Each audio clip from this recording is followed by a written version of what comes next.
We are live. Yes. Woo! And we have decent internet. Finally.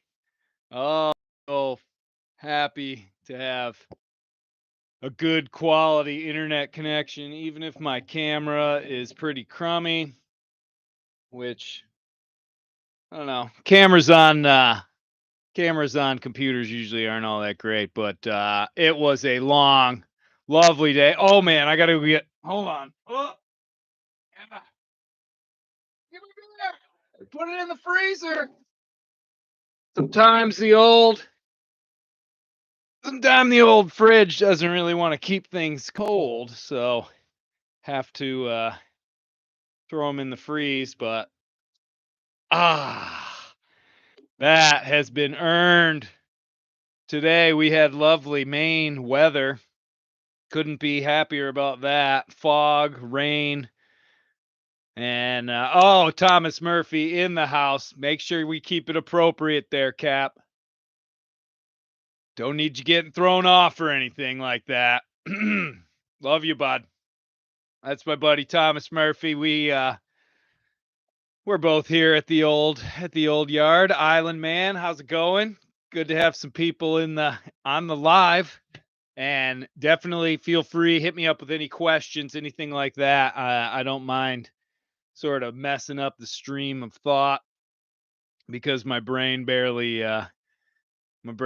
works after a nice day. Although we got out of work early today, which was good because I got to troubleshoot some stuff that I'm going to need on this upcoming voyage. And I got to pull the trigger on some new way to be able to download the weather. I think we're going to have to scrap the old school Iridium sat phone as far as trying to connect it up to computers because it just doesn't work all that well. I'm running into the exact same glitches of the sat phone canceling out and all that. I don't know. We'll get into some of that, but I'll tell you, nothing tastes better than an ice cold beer after a good day's work. Do I ever use a sea anchor or prefer just to heave to? Always just heave to on this boat. And I think in a lot of ways it really is particular to the boat and how you want to go about dealing with really rough conditions. One of the things that I don't like about using sea anchors and such, and drogues and whatnot, is that on this boat I have the wind vane on the back, which I've heard plenty of stories of drogue lines getting caught around them. Tension gets built up and it breaks them. I've also got I've got the bowsprit with whisker stays, a bob stay. So those are all areas where you can get chafing on those lines. If you run it off the stern, I've got whisker stays there going to the boomkin. So there's a lot of stuff. I mean, if you have more of a traditional boat, I guess, where you don't have all these extra things hanging off the stern, then it might be a little more appropriate to have drogue and all that and sea anchor. But I prescribe to the Morticia method of running with the storm. I don't know if anybody's read his book, The Long Way, or not The Long Way, but The Logical Route, where he and his wife went to the South Pacific and then wanted to get back to France the easiest, fastest way. And so they went down around Cape Horn, get to this monster, like 6-day gale, like huge storm, huge. And it's so cool because in the book, he only talks about the first day of going through this gale. And it was basically a double low. And he doesn't get into it. He says that it's a story not to be told in a book, but a story to be told amongst good friends around a fire with a bottle of wine, which hats off. That's pretty badass in a world where that we live in today where people I think are always like, look, look, look, and want to show you everything, myself included, how many videos I put up. Still, it's pretty awe-inspiring that he would keep the rest of that gale, the continuation of that story, to himself. But in any event, during that storm, in the beginning, he did sort of the old school method where he just had like 4 or 5 different lines hanging off the stern, and they had everything from big chunks of pig iron to anchors to all this sort of stuff. And he was slowing his boat, Joshua, down, and these waves were just getting bigger and bigger and bigger. And as they're breaking, they started to really pummel his boat, Joshua, and eventually he remembered that Vito Dumas, and I'm reading his book right now. Essentially, he when he was in those situations, he just kept going, and the faster he could go, the better it was because the wave would creep up, and then he'd just surf in front of it and get out of the sort of the danger zone. And so he runs up there with the sharp knife, bing, bing, bing, bing, bing, and all the resistance is now cut free, and Joshua is just like flying down these waves, and it was just absolutely incredible. And that's what I've always tried to do on Sparrow. When things get really ugly, I if no matter what direction I'm going, I start heading with the storm, and I try and put up the appropriate amount of sail to keep the boat surfing, but not out of control, and keep that speed up, which sometimes is pretty hard. Concern with running is exhaustion. Well, that's the thing. One of the things with is that you have to have some sort of way that the boat can deal with everything sort of on their own. And for me, it's having the Aries wind vane. It doesn't take electricity. I don't have to worry about it running the batteries down or anything like that. And I've spent enough time sailing with it there that I know the ins and outs of it. Obviously, I have to get up there every once in a while when it gets really squally. Like sometimes you're in a gale, it's blowing like 30, 40 knots steady. So it's a real true gale. And then you'll have these squalls that come in on top of it and amp the wind up another 10 to 20 knots. That's when it's like, whoa. I can remember standing right by this companionway, and my hatches are plexiglass, so I can see what's going on outside. And I'm just holding on to that, and I'm looking out, and I'd see the wind vane, the air blade, the wind blade actually like tilt over, and then the gust would come in, and it'd be like shaking and bending, and I'm like, oh my gosh. And that's when I knew that I had to go up there and just sort of be there to help the tiller along, because every once in a while it would need that. But for the most part, if you have the appropriate amount of sail up that you need to keep the boat in that happy place, then basically the boat will be able to take care of itself and just sort of keep going. And then after enough time, you either get so tired that you're going to go down below and go to bed, um, or you just get used to the rhythm and everything seems to be okay. And then you can go down and actually have, a little bit of sleep.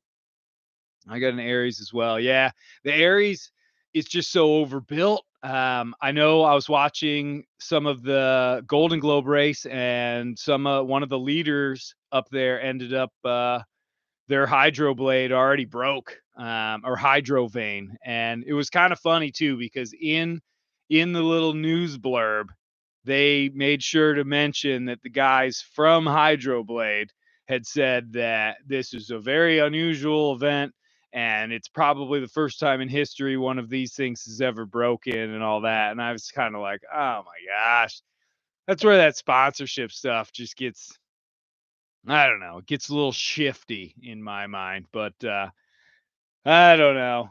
Oh, good to hear from you. Oh man, I'm getting a little Patreon message. Holy smokes. I don't want to look at the phone though. There's a lot going on. Sparrow's an absolute disaster down below right now. There's a sewing machine at my feet that I keep tripping over. There's a big stack of oil filters and fuel filters in the nav station. Been trying to deal with this iridium thing and figuring out a better way to be able to download the weather while I'm out there. Man, it's one of those things. I have like 10 days or so before I take off, and all these things are going on, plus still trying to work and put in some hours here at the boatyard and everything. And I don't know, sometimes I wake up and I'm just like, there's too much, there's just too much to do. How can I, it's gonna be possible, I'm never gonna be able to get all this done. But I do know that my master list of things that need to be sort of checked off are slowly getting checked off, and that's helping. That's helping quite a bit. So is my bush light. Mm. Ah, I watch quite a few channels, and I gotta say that your videos are some of the most useful. Seems to me like many people are dependent on tech as opposed to actual skill. Well, I mean, the technology stuff is great, and I absolutely wouldn't. Um, Oh, wait, no, as opposed to actually sailing. Yeah, I don't know. I don't delve into a whole lot of the sailing channel stuff. I was introduced to La Vagabond, years and years and years ago, back when I was in the, British Virgin Islands, and, it didn't really get me all that much, but, there's a few channels, I guess. I don't know. I don't know. I don't like I'm not a big fan of like the soap opera sailing, and there's a lot of clickbait out there. I think that turned me off more than anything from, say, like sort of the sailing genre of YouTube, where you've got somebody saying like survived hurricane force winds at anchor, and you watch a little bit of this video, and it's basically a squall comes through, and I don't know. But hey, to each their own. Everybody's got their own little thing, and hey, they 99% of the sailing channels do 1,000 times better than mine does, but mine's still in the growth stage, and I do get a lot of comments from people saying that I should copy this or copy that, or I need to check this channel out and do what they're doing. But I like to think of this whole thing as a little bit of a body of work, and trying to put together things that people can learn from, and just experiences that I have out at sea. I think that's kind of what I'd like to sort of go for, and yeah, it really is. That's sort of, I'm just gonna keep going. You gotta just do it. But what do we got? Can I ask questions here? Yes, you can. Anybody can ask questions. It's totally fine. Oh, do. What do we got? Do. Oh man, you get this stuff going on in the old thing. Yeah, you just gotta ignore that. I mean, people are. I'm sure it's like bots and stuff, but anyway, we get rid of that. So pretty soon, though, we will be setting sail, and I'm pretty excited about that. I cannot wait to dive back into the ocean world. That's looking pretty appetizing to me for sure. I don't mind the time on land and everything like that. And it's a lot of fun hanging out with people and everything, but man, oh man, it is holy smokes. It's ready to I'm ready to basically get back out there to a world of just slow. How do I put this hide this user channel? I don't know if that works or not. Um ah, I just can't wait to get back out to sort of the slow pace of life out on the ocean again. No phones, no nothing. I mean, it really is super basic out there, where you've essentially got the ocean and the waves and the sky and the wind and the stars and all that sort of stuff. It is going to be a bit of a beating leaving this late in the season from this far north, but it's one of those things where you pretty much get pounded a little bit on the way out towards the Azores, and then after that it should be a lot easier. And then once you get into the Gulf Stream, the temperatures go up, so suddenly it's not so unpleasant to be out there, and that's kind of what I'm looking forward to, because I'm essentially just going to head east southeast and get way off the shore, away from a lot of the storms and stuff that are coming off the coast right now. and then try and find a, I don't know, nothing. I'm not really looking for a big destination at the point. I kind of just want to get out there and rip around on the boat without a whole lot of, needing to be at a certain point by a certain date or any of that sort of stuff. I think that's gonna be probably one of the nice parts. I'm new to sailing. How do I deal with the bathroom situation? Is defecating in the ocean a good idea? Yeah, we sort of have to. Holding tank on a boat's only so big. It actually, once you're offshore, like once you're out 20, what's the, I think the boundary is like 12 miles, the international boundary, and then the fishing boundary is like 200. But yeah, when you go out to sea, it's pretty much going straight into the sea. And that's all I have to say about that. Are you still thinking of doing the Atlantic figure eight? It's a possibility. The only drawback I have right now, and the Atlantic figure eight essentially is to leave from the East Coast, go out and sight. You're using these islands as sort of the not race marks, but the waypoints. So you got the Azores, then the Canary. So Azores, Canaries, Cape Verde Islands. Then you've got Trinidad in the South Atlantic. Then you've got Tristan da Cunha. Then you've got St. Helena. Then you've got Ascension Island. And then you've got Bermuda. So those are the 8 major islands in the North and South Atlantic. And I would love to do that trip. It's about, think last time I measured it out was somewhere around like 14,000 miles or something like that. So it's definitely a big trip, but it's the vast majority of it's in the trade winds. You don't have to push your boat very hard because you're not trying to escape any storm seasons or get to Cape Horn or something like that at a certain time of year. So you can take it a bit easier on the boat, which is nice. And I think it gives the sailor, especially the lone sailor, a good taste of being out at sea and making sort of the mental and physical changeover into being an ocean person.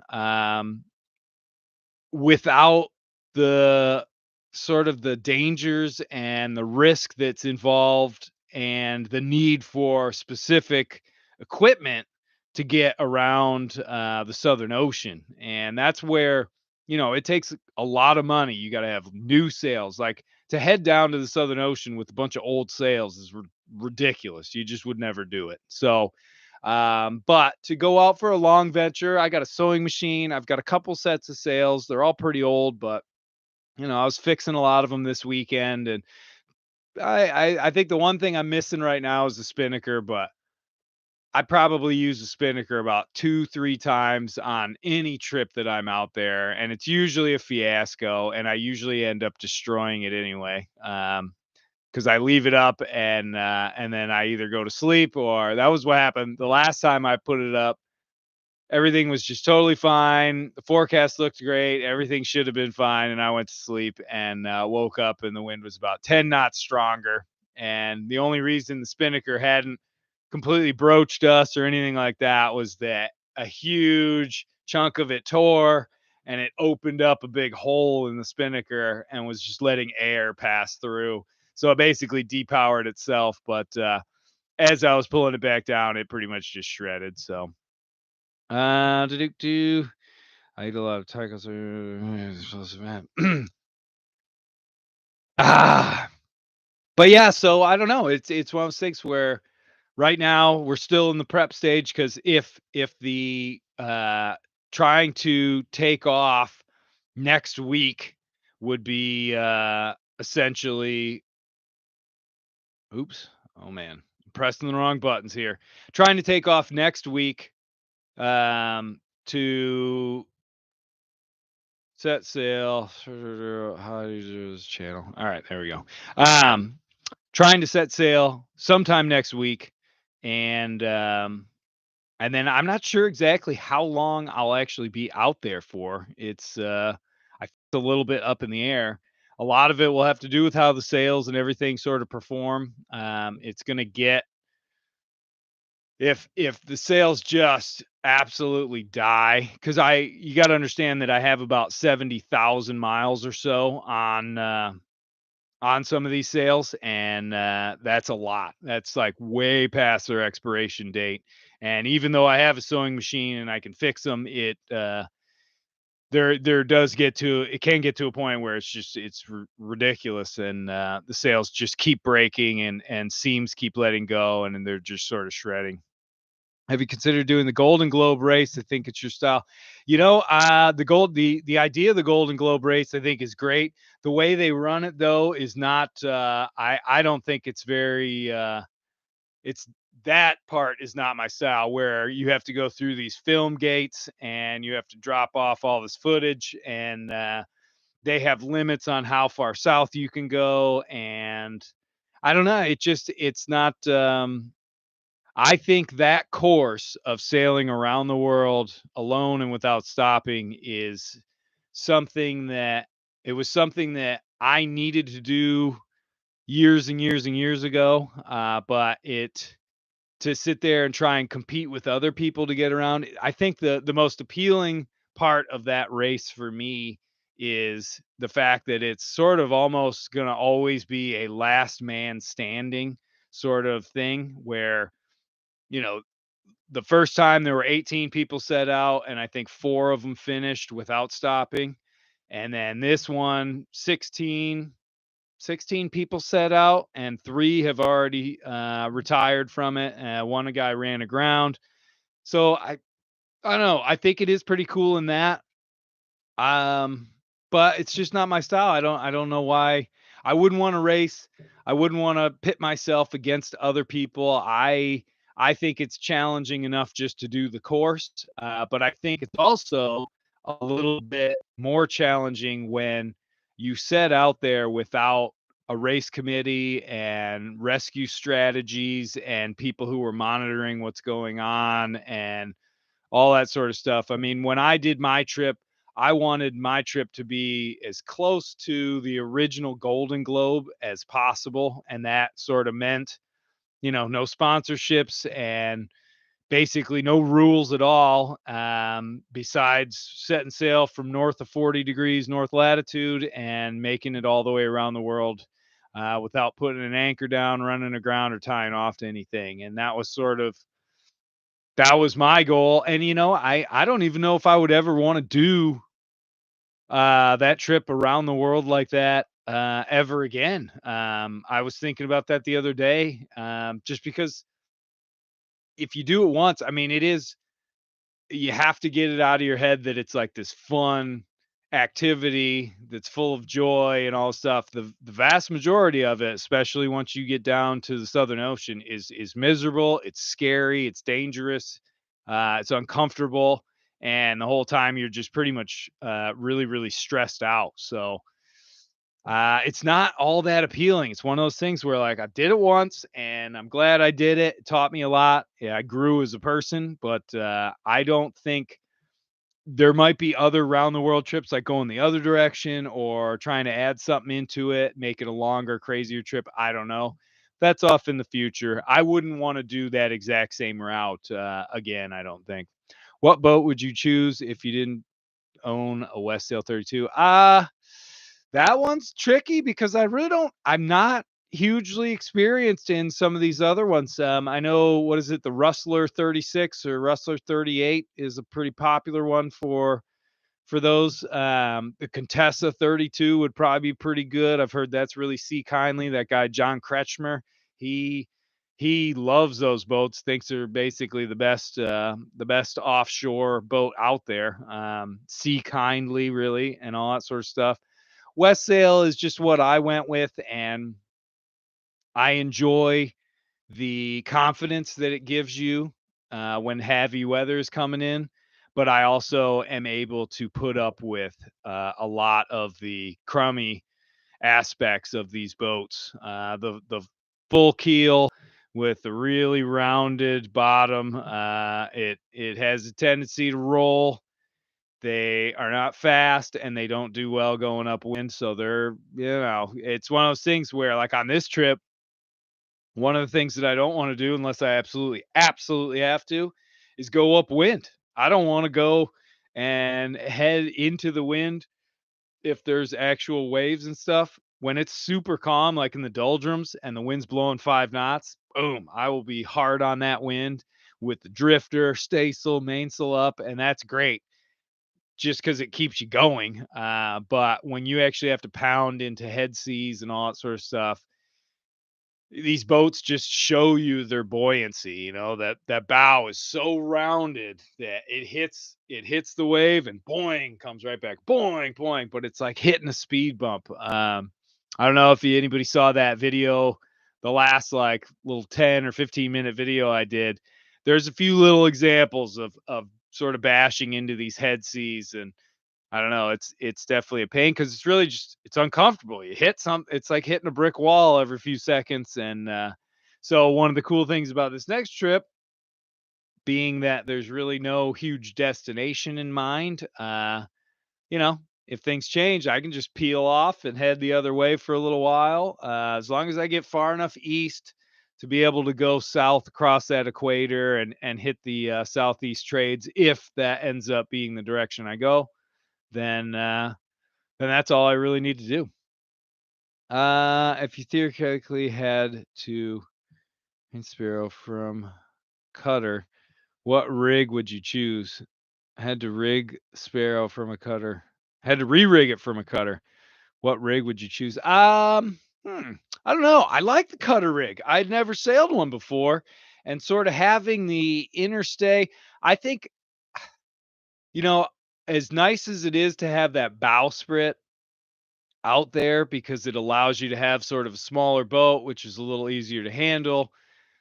Uh, I see a lot of boats around here that are cutter rigged, and the forestay goes just right down to the forepeak. It goes right to the deck. There's no bowsprit on it, and I don't know, that might be kind of nice because when the weather gets really bad, and the waves get really big, I pretty much that the bowsprit is off limits at that point. I don't want to get absolutely dunked out there. I'm dealing just with the staysail stay, and whether it's the staysail that I have up there or if it's a storm jib or something like that. And I think that's a nice part of it because you don't have to go out there. I don't know. It's kind of interesting, but if I had a boat that was if I wanted to have the same overall length, because I think when the guys measured my boat to try and fake like they were going to charge me more money to be in the boatyard, my fellow coworkers, which I love being the part of this team with, they said it was 41 feet, I think, and that's including the wind vane on the back. So a West Sail 32 overall with the wind vane and everything is about 41 feet long. So that's the size of a boat I would have to have if I didn't want to have a bowsprit and a boomkin and all that sort of stuff. And that's a way bigger boat. That's a whole different price range. I don't know. And in some ways it would probably be pretty nice. Maybe down below would be bigger, but not always. I will say when I hop on a lot of other people's boats that are bigger than this one, they are so small down below. I mean, I got miles down here. I've got a sofa, essentially. I never really call it a settee. I'm sitting in a booth. I got seating over there. I got a big nav table with you can put full charts out. There's a galley, and then up forward there's another huge area. And I don't know. I've been on plenty of boats that are in the 40-foot range, and I go down and they've like crammed all this stuff into them so tight that I go down and I'm like feel almost claustrophobic. But again, that's the West Sail. It's 32 feet and it's I think 11 feet wide, so it's a beamy old girl. Ah, oh man, that beer is so good. They always taste better when you earn them. I know. So kind of one of those strange things about our world these days is that because you can get all these things all the time whenever you want, as long as you got a little bit of cash in your pocket. Yeah, I think it really one of the things that being out at sea as opposed to being on land and vice versa has taught me is that moderation is crazy good for everything. I mean, like a beer, that beer that I had at Cape Horn after not having one for like 4 months almost was so amazing. I'll never forget it in my whole life. And if I go out and buy 30 of these and try and get that feeling from any of them by just drinking them one over another, it just never happens. So I'm looking forward to that as well when I get out there. How often do you replace your standing rigging? I replaced most of it after I finished the trip around the world. The stuff that really got banged up, like the forestay, and I replaced the staysail stay, side stays, and one of the backstays, which I have a full double backstay on this boat. I did not replace the lowers, and I still haven't because I couldn't afford it. So that was a bit of a bummer. I was hoping to be able to do that one, but it's a little bit out of my price range at this point.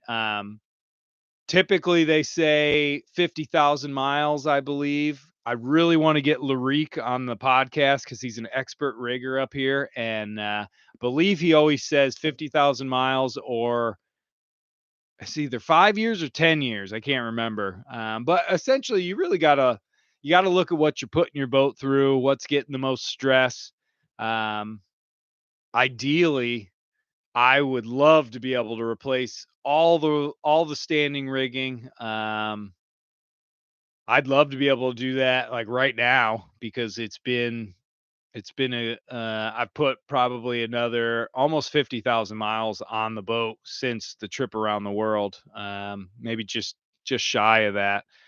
And been through some pretty ugly weather as well. We took a pretty bad beating out there in Wanda. You said one of your YouTube shorts that you prefer to use the main mast winches for lines and rely on the cockpit lines. Can you elaborate on that, please? Yeah, okay. Well, that's a great question. Essentially, there's this sort of thinking that if you're going to go out solo sailing, you have to be able to control everything from the boat, from the cockpit. And I've always thought that that's just, it's crazy, because that essentially means that now you have a whole lot more blocks, a whole lot more turns. Lines have to be run all over the place. And, but one of the big things for me is that if you have to go up to the mast to put a reef in, or you have to go up. I don't have any furling gear on this boat, so when I want to change a sail, I have to go up there. And what that allows me to do, and it actually forces me to do, is to go and look and inspect and see how things are actually going on. So when I'm reefing the mainsail, instead of doing it from way back in the cockpit where you can't really see everything that's going on, I'm right there at the mast and I'm raising the sail and I'm seeing if there's chafe and I'm seeing if things are going wrong. And the amount of things that I've seen that have actually done that, it saved me a bunch of times where I'm like, oh geez, holy cow, I'm almost losing that pin and this thing keeps snagging on there. Because a lot of the things you're trying to prevent, I always say, is that you're trying to prevent the avalanche. You find the little snowballs and you correct them, and then they can't just keep turning into bigger things, because essentially on a sailboat, the snowball gets big enough and the boat sinks, and that's worst case scenario, obviously. And so I think moving around the boat and having to move around the boat and actually function closer to actually what is going on is better, because you're going to catch those little problems that are starting to happen. Because no matter how bulletproof you make your boat, there's always going to be chafe and wear, and things are going to start to break down. And if you're not seeing the little tiny thing that's easy to fix right at that moment, then it can turn into a big thing. And there's been, I remember on the first trip I was with my old man. We were sailing from Jupiter, Florida down to the British Virgin Islands. It was like the sea trial for this boat. And I remember with this old jib, because all these sails were super old, filthy dirty too. And I'm looking at this old jib and this tiny little tear, like 4 inches, all of a sudden comes out, and I'm looking at it and I'm thinking to myself, man, I'm gonna have to fix that. And within 10 minutes, had I instead of sat there and been like, oh, I'm gonna fix that, had I taken the sail down, it would have been just a little bit of sail tape, maybe a little hand sewing, I don't know, 10, 15 minutes, whatever. And then watching it after 10 minutes, and then it just went whoop and unzipped. And then the sail was done for the rest of the trip at that point. I needed to do major repairs on the sewing machine. Or maybe I think I actually did the repairs on the boat, actually. It was so long ago now, but it was just a perfect example of we got an issue and I could see it and I need to do something about it, but I don't. I know it's a little bit off of topic as far as running everything to the cockpit, but the other thing is that, I have the ability, and when I first set up Sparrow, I was sort of in that same frame of mind, and I ran blocks and clutches and all that sort of stuff so that I could run the main halyard, the jib halyard, and the staysail halyard, and the preventer, everything right back to the cockpit. And I ended up pulling the jib halyard out, the main halyard out, and the only things that I control from the cockpit are the main sheet, the preventer, and the staysail halyard, because I'm constantly dropping and lowering that thing. It's that sail is the one that just works harder than anything on this boat. So those are the only real things that I'm doing from the cockpit. Everything else, when I put a reef in the sail or when I hoist the jib, or anything like that, it's all done from up forward so that I'm more involved, I think, with the rest of the boat. It Believe it or not, it's pretty easy to neglect areas on a boat, even though if it's 32 feet long. What engine does Mighty Sparrow have? Haha. She's got the old traditional Perkins 4108. I have no idea how old it is. I think probably 1980s, maybe. Could be even older.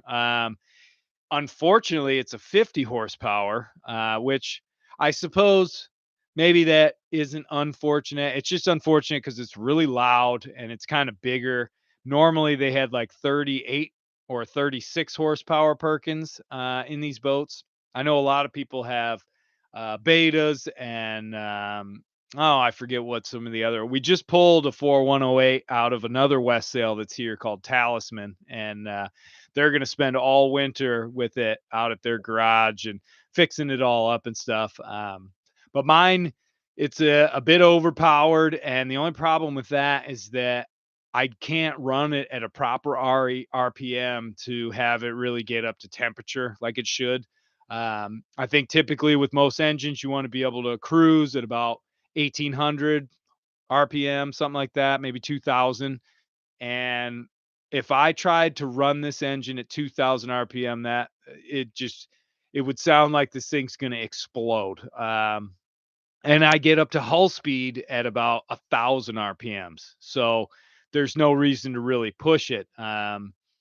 So essentially, I don't know. It's not too bad. It's had its quirks. I had a huge issue with sucking water, siphoning water in from the exhaust, but I was able to fix that by making a new. There's a valve right there on the through hull, and one of the issues I had on the last trip was that the handle on it. I went to go and be able to close it, which you got to climb over the engine. So picture the engine's like 180 degrees, super hot. You've been running it all day. Winds pick up, seas pick up. You want to go close that valve. You got to crawl over the hot engine, reach back there, and salt water had just corroded it. And I finally went and bent it, and just the handle bent, and it didn't close the valve. And I couldn't. It's in such a hidden little space. I couldn't deal with it, and so when I did get back to land, I fabricated out of G10 this like handle that I could connect lines to. So now I can stand right in the companionway and I can pull one and release the other, and it opens and closes that valve. So when I shut the engine down from now on, that valve gets closed.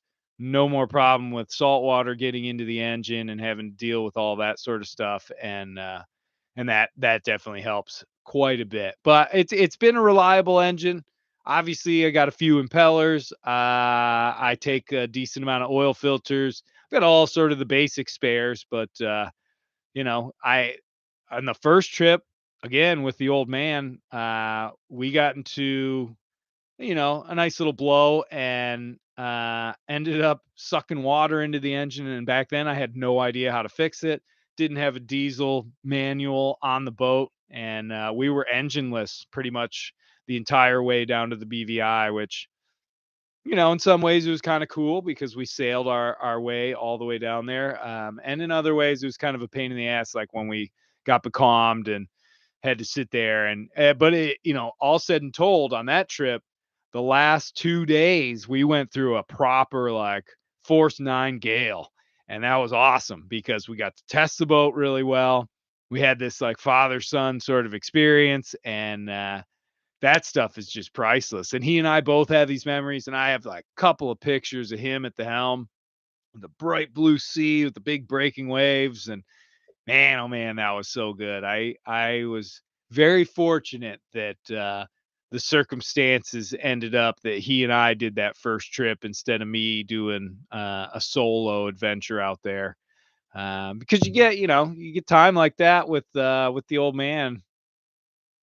Yeah, you got to cherish those moments. Got to cherish those moments.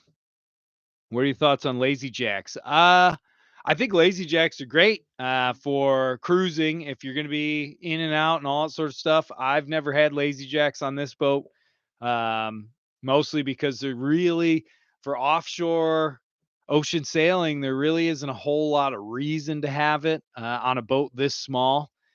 Typically, when the wind dies and the mainsail is no longer necessary, I just drop it and it just drapes down onto the deck, and I just leave it there until I need it again. I'm I'm always sort of thinking how much chafe is going to be going on. I mean, again, when you're out at sea for a long time and you're doing these really long 10,000-mile passages, whatever, lazy jacks, if you've got those up there and they're up there for days and weeks on end, they're gonna just slowly chafe through that. And my mainsail takes enough beating when it's sheeted all the way out and it's laying up against the rigging. I use a lot of gorilla tape as chafing guard, which works better than almost anything I've ever used. And you find the areas where it's chafing through. Usually it's where the battens are pressing in between. You get sail material, the batten, and the rigging, and that's where you're going to actually get the most amount of degrading sail. And you throw some gorilla tape on that, it sticks to everything like crazy. And obviously it's a bit of an eyesore up there, but I'm out there by myself. I don't care. What's going on with that? Sounds economical, 1,000 RPMs. Yeah, it definitely it's nice on the fuel intake. I burn maybe half a gallon an hour, if that. The only problem is, again, you're not getting the engine up to proper temperature and all that sort of stuff. I've read enough in these books to realize that, there's an optimum amount of temperature, because if the engine's not being run at a proper cycle speed or whatever, then you get all sorts of different gunk. And there's been times where I've pulled the oil cap off and there's like, it almost looks like wax that's in there. And that I believe is from when the temperature of the boat's not, or temperature of the engine isn't getting quite hot enough and it's starting to get this sort of buildup. Not getting lazy jacks. Well, I don't wanna say don't get lazy jacks, Island Man. You could definitely, it all depends on the sailing you're doing, because if I'm just cruising up and down and hitting up spots and doing day sailing and overnights and all that, and I'm constantly pulling into different places and exploring and all that, lazy jacks and a stack pack are great. They're going to protect your sails, and you can just drop that main, zip it up, and you're gonna extend the life of your sail huge. But for the type of sailing that I do, offshore, long distance stuff, yeah, I mean it It just doesn't make a whole lot of sense. And that's a theme I think that goes through say the sailing world a lot is that everybody's sort of path is different, everybody's boat is different. So how you handle storms, I mean, there's one of my pet peeves for sure in the sailing world is when people and sailors try to push their experiences and their advice on other people who have different boats and different passage plans and all that. Because, I mean, in reality, we're all trying to do different stuff and we have to do what is working for us. I think the best is being able to just share experiences with all that sort of stuff. Prop pitch. I know I've got a 3 blade prop on this thing, and man, it's. I wish I had a 2 blade because I think then I could get it to hide behind the hull, and so it wouldn't do the freewheeling. But I was given a low RPM alternator, which I may try to hook up.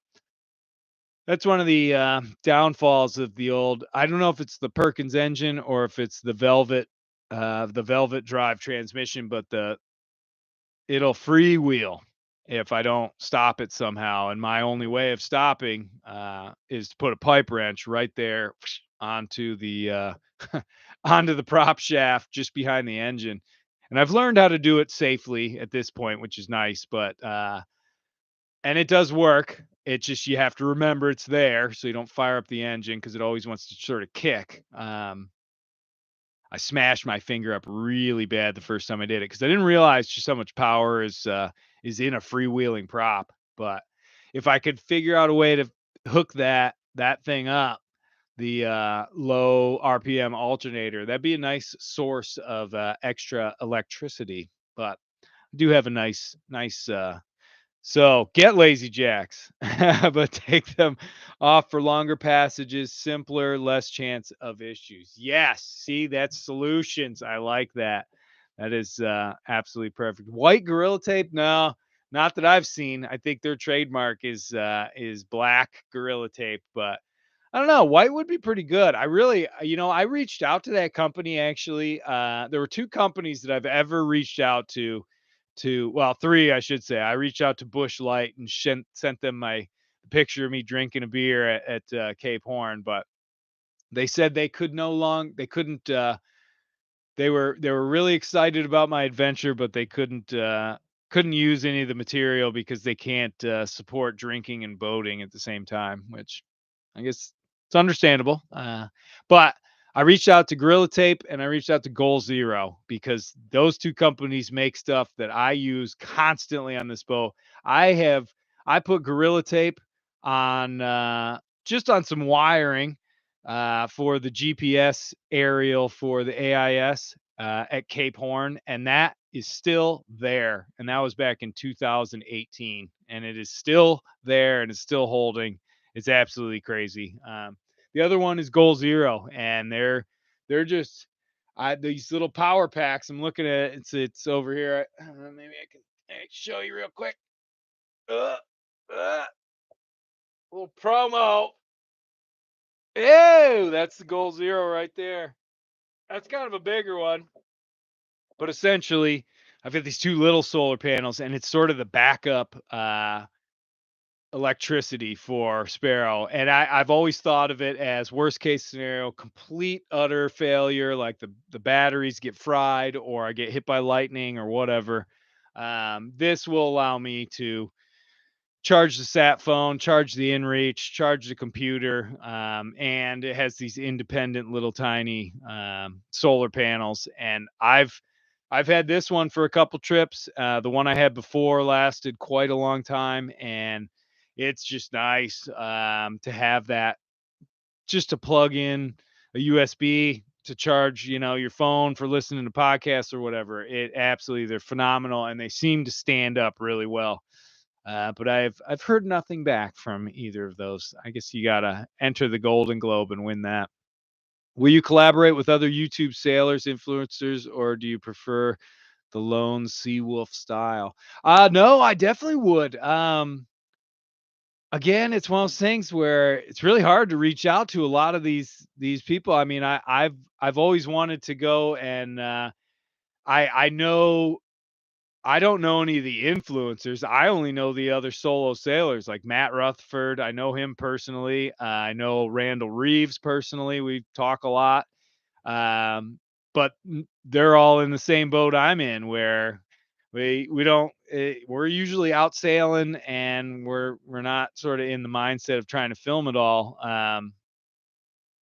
And I've reached out to Sam Holmes, but I've never heard anything back. And I've reached out to some of the most popular of the sailing podcasts, and I've been basically denied interviews and things, which I couldn't believe. I was like, "What? You don't want to hear about that trip around the world?" Well, whatever. Hey, again, teach their own.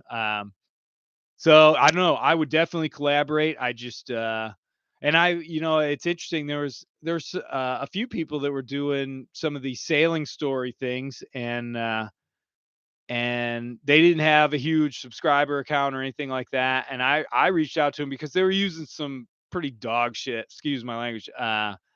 Like stock footage, and they're talking about sailing, and they've got like a power boat going by. And I reached out to them and said, hey, if you ever want some stock footage of actual sailing and stuff like that, let me know, because I'll send it right over. And they were so appreciative, and they were like, oh yeah, if I'm ever do another one of these, I'll let you know and stuff. And I don't know, I think that's kind of cool, because definitely sharing that stuff is always pretty cool.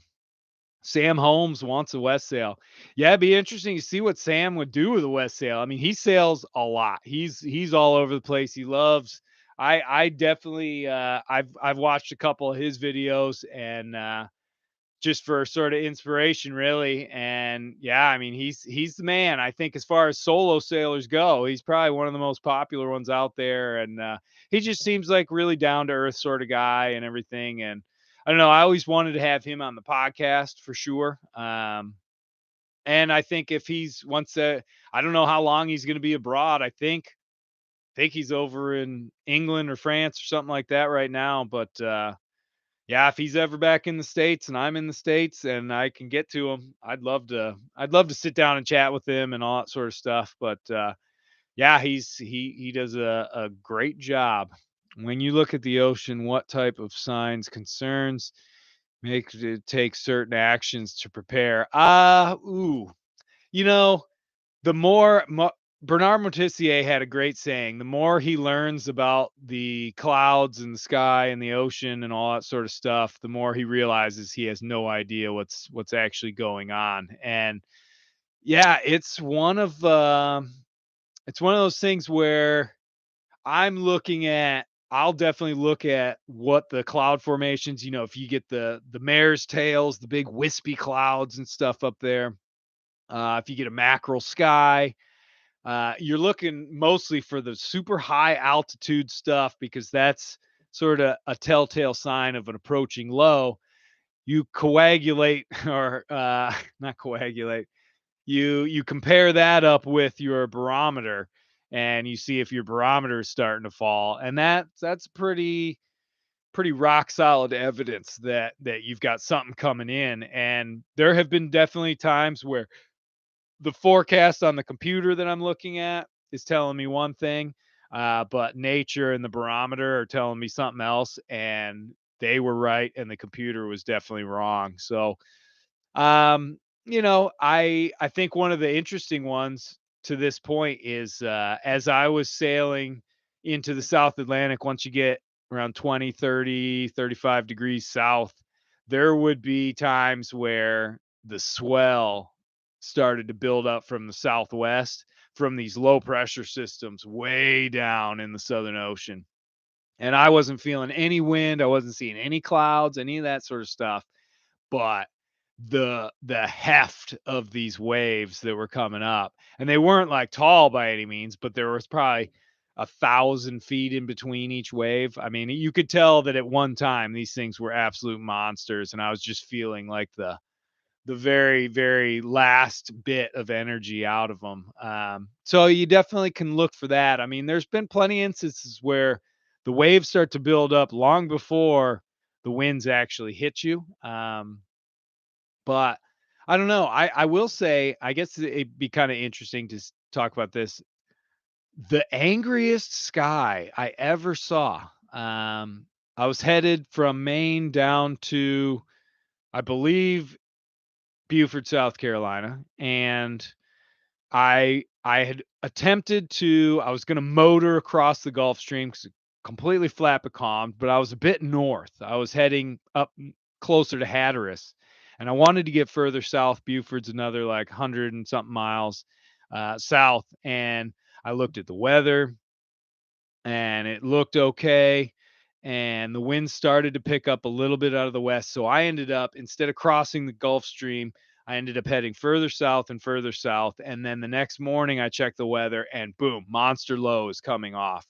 And I was like, "Oh," and I just had enough time, I thought, to get across the Gulf Stream and at least into the counter current, so when the northeast winds came, I wouldn't be in this counter current, and, I didn't make it. I didn't even get close. I found myself pretty much in the midst of the Gulf Stream running at 3 or 4 knots, and the winds came out of the north.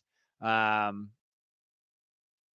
Started out after a big thunderstorm, like 4 in the morning. First light, the winds are holding at around 25 to 30. And then a micro burst happens, blowing like 70 plus for about 10 minutes. Never seen anything, felt anything like that in my life. And that was one of the only times I've ever gone bare poles in Sparrow, and still Sparrow's just like getting driven into these waves. And then the winds hold at probably about 35 to 40 knots for the rest of the night, and I had no choice but to just run with it because I'm in the middle of the Gulf Stream. The waves are building up. It's dark out. I can't see anything. I just need to surf, and I'm trying to stay a little bit heading more west so that I can get out of the main part of the stream and get away from it. But the next day, when it got light and I saw, like, I was in, probably 15 to 20-foot waves, really, those waves look like they're like 30 feet when you're on a little boat like this, and they're breaking, and but the sky had like total overcast, but these like tumbling, wispy, very evil looking cloud chunks were just like rolling. They were low level. They all took on the same sort of ah, like, how you look at a cloud and you start to see things? Well, I'm looking at these clouds and I am seeing essentially devils with like their arms out, and I'm seeing horses and stallions and just like apocalyptic sort of things. And the winds are just fierce and they're blowing, and I've seen those conditions once or twice since. Um and I think it's just sort of some sort of little phenomenon or whatever. I'm not too sure, but man, I will never forget that. I mean, everyone, and the winds just kept on howling and it just wouldn't stop. And those way I like every single one of those clouds was like, "Oh, that looks like a devil. Oh, it's a stallion." It was crazy. I didn't get a lot of sleep, probably for like 36 hours or so. So I was a little exhausted, but you know, it was only YouTuber sailors have a bit of eye candy, bikinis, all that sort of stuff. Yeah, I know, it's one of those things. Uh, but hey, I have there's an ex-girlfriend of mine that would love to go down in the Caribbean, and do some of that sort of stuff, and I think that would be fun. It might be a time for that at some point. I don't know, but I just filming your whole life, sort of cruising in and out of these ports and stuff. I don't know. It doesn't really interest me a whole lot. But I do like sharing the experiences from offshore because I think they're pretty unusual. Obviously, I get a little bit animated when I'm out there for months at a time, and I don't know. I think for posterity's sake, that's pretty good. What do you think of Kevin Booth? The guy is pretty amazing. I don't even know who that is, unfortunately. I'll have to check him out. Reefing my first boat, or refitting my first boat, 22 foot. I'm gonna salute Murph's advice on the bottom paint helps me not stress. Thanks, man. Yeah, bottom paints. Bottom paint is one of those things where I see people waste so much time and so much energy, and they all come out of the ocean looking the same. They all have growth on them.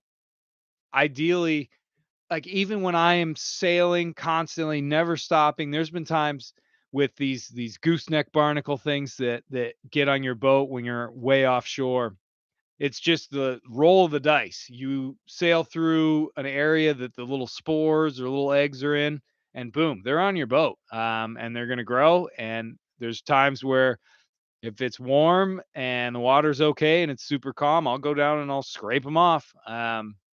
But even these guys and gals up here in Maine, they launch their boat in June, they haul their boat in October, and it's covered, absolutely covered in stuff. And like I said, I see people who spend hours either sanding, scraping, soda blasting. I mean, soda blasting the bottom is a great thing to do if you've got 10, 15 years of bottom paint built up and it's in huge layers. Like, if your bottom paint looks like a relief map where it has multi layers all over the place and all that sort of stuff, yeah, you probably want to either scrape it down. Soda blasting, I think, is sort of the best. Sometimes they use like walnut shells. There's all sorts of different things you can have done, but that'll at least take it all the way down to the barrier coat. Because essentially, you've got the bare hull, and then you have barrier coat paint, which is crazy strong, and then you've got the anti-fouling on top of that. And I don't know. I used to go and I would sand. Now the only thing I do is I'll go to all the spots because I pressure wash it and I'm real aggressive with it. And that will blast away any of the places where it wasn't really affixed super well, and expose the barrier coat. And I'll go and I'll chip that off with the scraper as much as I can until it stops. And then I go ahead and just slap on hopefully two coats of paint if I can for a long trip. We'll see. We'll see how that goes for this one, but I'll let Murph know. Oh, there we go. Murph knows. Holy cow. Standing by. I'll tell you, I'm just gonna, because we're at the hour mark here, and I do have to get some more stuff done. But I definitely want to go out and have a beer with my old bud Murph, because we've only got so many more nights on land. But Thomas Murphy is one of the greatest human beings that I've ever had the pleasure to know, and it's the type of guy give you a shirt right off his back. He'll help you out. He'll do anything. I mean, even today he offered, and I doubt he was serious, but he said if I got the bottom paint, he'd paint Sparrow, which it's just above and beyond. He really is. He's hilarious. He's great. Always got a beer for you, and I am very very lucky to have him as one of my friends. So I've heard if the boat doesn't move for a lot, at slip it can develop substantial growth. Yes, if boats sit at a dock anywhere, it doesn't matter, river, on a mooring, clean water, they will get growth. It's just the animals they have a better chance of starting to affix and just starting to grow.